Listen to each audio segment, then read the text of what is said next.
Welcome to my class on direct taxation. In this session, I will deal with the subject of taxability of leave encashment. What is leave encashment?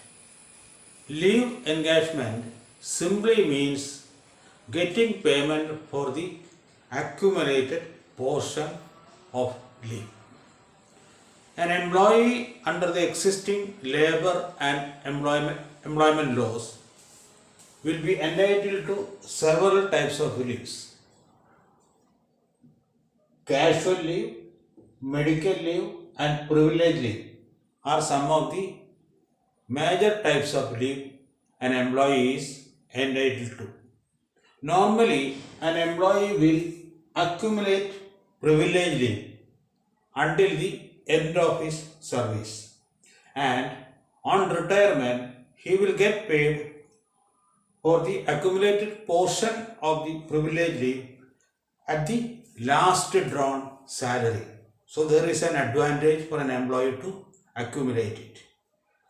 In other words, encashment of privilege leave means getting cash for the accumulated portion of the privilege leave up to the date of payment. There are two ways of getting payment for the leave.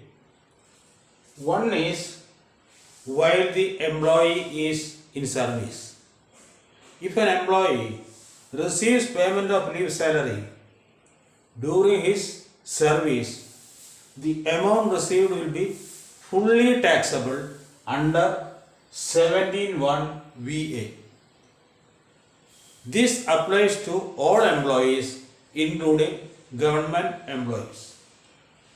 If leave salary is received at the end of service, government employees will be fully exempt from tax under 1010 AA1.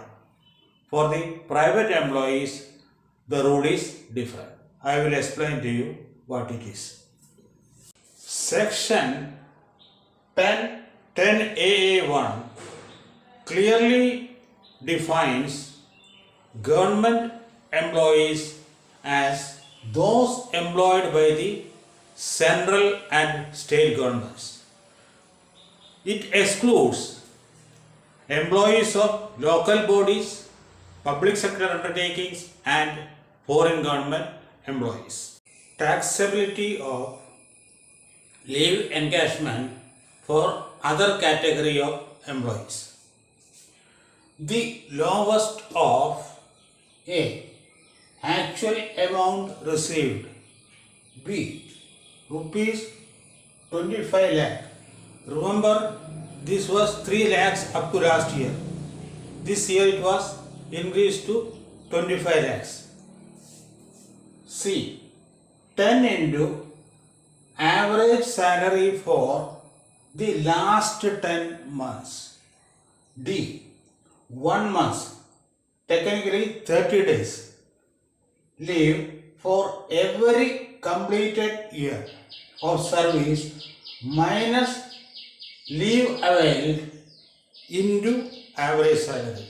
The lowest of the four will be exempt from tax. Average salary in the context of the topic under discussion will include basic salary. 2. DA if it is forming part of the end of service benefits. If not, it should be excluded. C. Commission if it is fixed as a percentage of turnover. If not, it too should be excluded. Notes. In calculating the service period, ignore all fractions. 5 years, 10 months will mean 5 years. 2. The maximum exemption limit of rupees 25 lakh is what an employee can avail in his entire service career. If he has availed any amount out of this from any previous employer, that is to be deducted. I will give you an example. Mr. A was working with company X. He availed of 20 lakhs out of this limit at the end of his service period. He then joined another company from where he got 10 lakhs. So the total exemption limit was 25 lakhs. He had already availed 20 lakhs. The balance will be 5 lakh. We will now do a problem. A person retired from service on 24/2023. B. His period of service was 20 years and 10 months. We will ignore the fraction. So the total period of service will be 20 years only. His last drawn salary, basic pay was 30,000. DA, forming part of the end of service benefit, was 50% of the basic pay, is equal to 15,000. Commission received by him during the last 10 months, 25,000 rupees. This commission had been fixed as a percentage of the turnover. E. Leave encashment received, rupees 3,33,750 rupees. Yeah, leave taken during the service period, 400 days. The basic pay of the person concerned was revised upwards by rupees 50,000. 5,000. In other words, he was given an increment of 5,000 over his basic pay on this date. Since the basic pay was revised upwards, the DA will get automatically revised because his service contract stipulates that he will be entitled to 50% of the basic pay as DA. So 50% of 5,000 will be rupees 2,500. So he got a raise in his DA of rupees 2,500. We will now prepare the worksheets. Worksheet 1. Calculation of average salary for the last 10 months. His date of retirement was 24/2023. Count backwards. The beginning date of 10 months will be 21/6/2022. Salary before pay revision. We have been told that he was given an increment of rupees 5,000 in the basic pay on 1st April 2023. So what was the salary before the increment came into effect? 30,000 minus 5,000 is equal to 25,000. Half of this will be DA, 12,500. So before the increment, his basic pay was 25,000 and DA 12,500. Salary for 10 days of June. We have already found out that his beginning date of 10 months is 21/6/2022. So we have to calculate 10 days salary for June. Basic salary was 25,000, DA was 12,500 into 10, number of days divided by 30.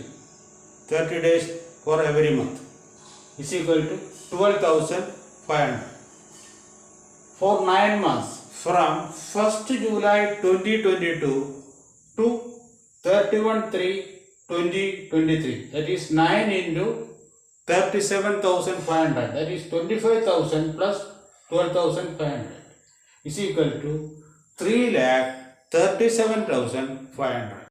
Salary for 20 days of April 2023 will be 45,000 because he has received an increment on 1st April.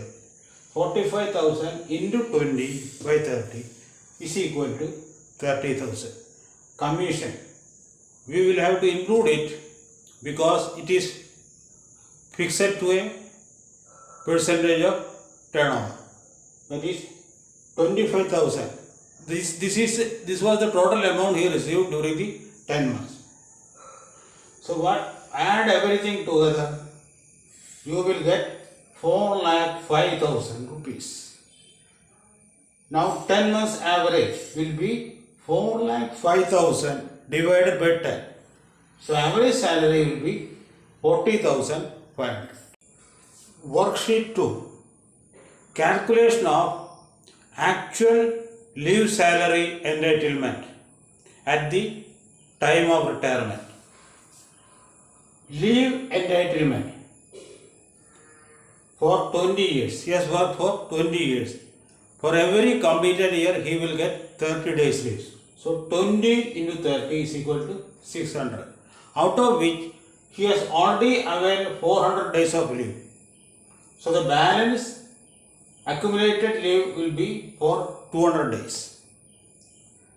Leave salary for 200 days is equal to 200 into average salary, that is 40,500 divided by 30 is equal to rupees 2,70,000. We have all the information available now to reach a conclusion. Leave encashment. The actual amount received by him was 3,37,500. Maximum exemption limit is 25 lakh. 10 months average salary is 10 into 40,500 is equal to 4,05,400. Actual entitlement 2,70,000. Which is the lowest of these four? 2,70,000.